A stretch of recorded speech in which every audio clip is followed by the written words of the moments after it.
It starts off promisingly enough, mind you. Warmest congratulations and what have you. Mallory reread the message. Signal received. Warmest congratulations. Magnificent achievement. Will evacuate you, Miller, Andrea before dawn under diversionary air attack. Airstrip 1 mile southeast Mandrakos. Urgent 3. Repeat, urgent 3. Best luck, Jensen. Miller took the message from Mallory's outstretched hand and brought his bleary eyes into focus. What's all this urgent 3, repeat urgent 3 business? I'd never seen it before, but I know what it means, answered Mallory wearily. Some people somewhere are about to die.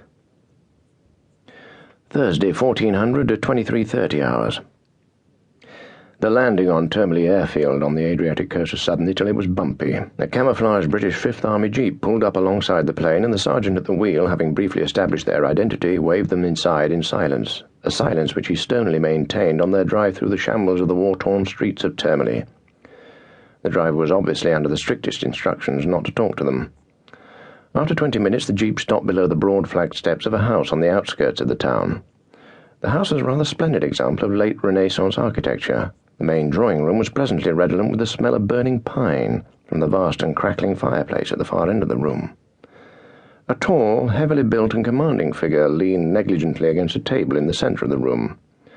Mallory and his two companions looked at one another and shook their heads in slow despair. Captain Jensen smiled, strode forward to greet them, his hand outstretched. Mallory, Andrea, Miller, I don't know what to say. Magnificent job. How are you all?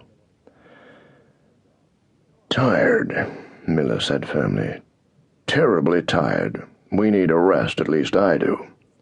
Jensen said earnestly, and that's exactly what you're going to have, my boy, a rest. A long one, a very long one. Just as soon as you get back from Yugoslavia. Yugoslavia? Miller stared at him. Tonight? Tonight. By parachute. By parachute? What do you gentlemen know about the war in Yugoslavia? What war?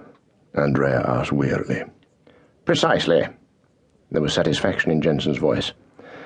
Nobody appreciates it yet, but the Yugoslavs are our most important allies in southern Europe.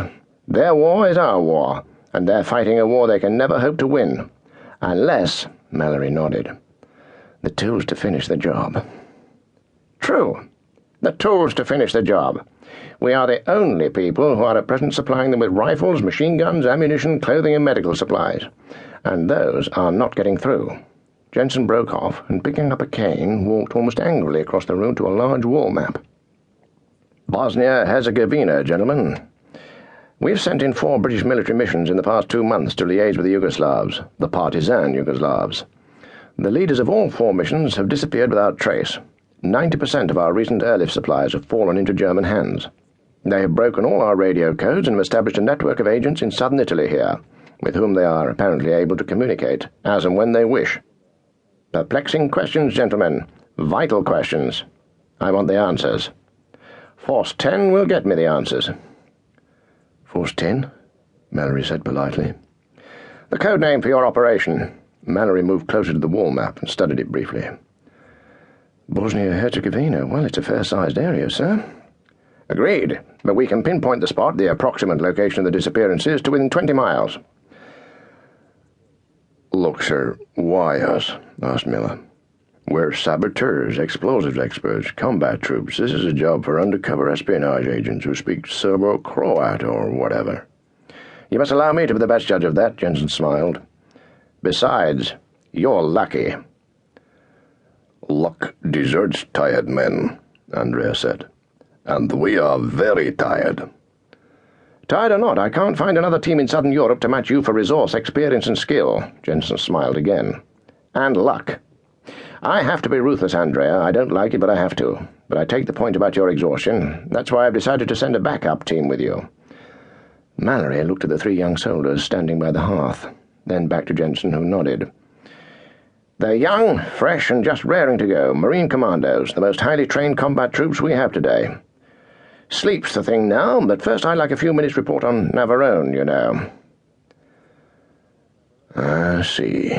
The lack of conviction in Miller's voice was total. All clear, then? Not quite, Mallory said. Who's in charge? Jensen said in genuine surprise.